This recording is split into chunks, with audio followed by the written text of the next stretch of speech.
This is Temple 44, Daihōji, the Great Treasure Temple.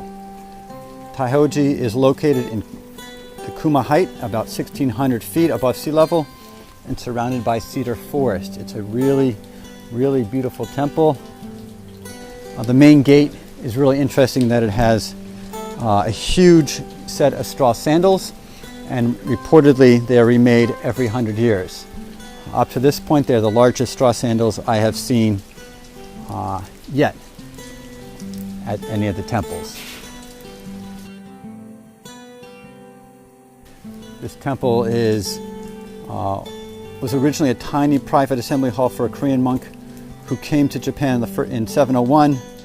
The canon was his personal Buddha, and the temple derived from the name of the year Daihō. So this is sort of named after a reign name of an emperor. This is the Daishi Do. It's really quite large. It's one of the larger Daishi Do I've seen.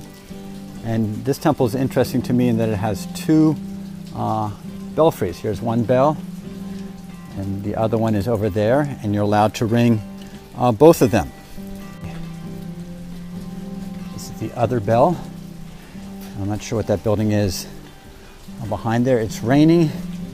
I can't walk around easily here, so I'm trying to film from underneath the belfries. Kobo Daishi came here early in the 9th century and rebuilt the temple after it had fallen into disrepair, as no one was staying here to maintain it. The temple has been burnt down over the years, and the temple's latest buildings were built in 1925 and the Daishi Hall in 1912.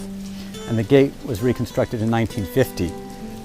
The town of Kuma grew up around this temple pretty much, and it's a nice little town nestled in this valley. It's a real lumber town, and walking up here I passed, well, I didn't pass, numerous lumber trucks passed me as I was walking up here. Like some of the temples, this looks to be maybe an actual monastery. There are other buildings which look like living quarters perhaps up here. I'm not 100% sure. I think they're used to it raining a lot up here because this actually has a fairly covered Daishido with chairs to sit at. How did this temple come to be?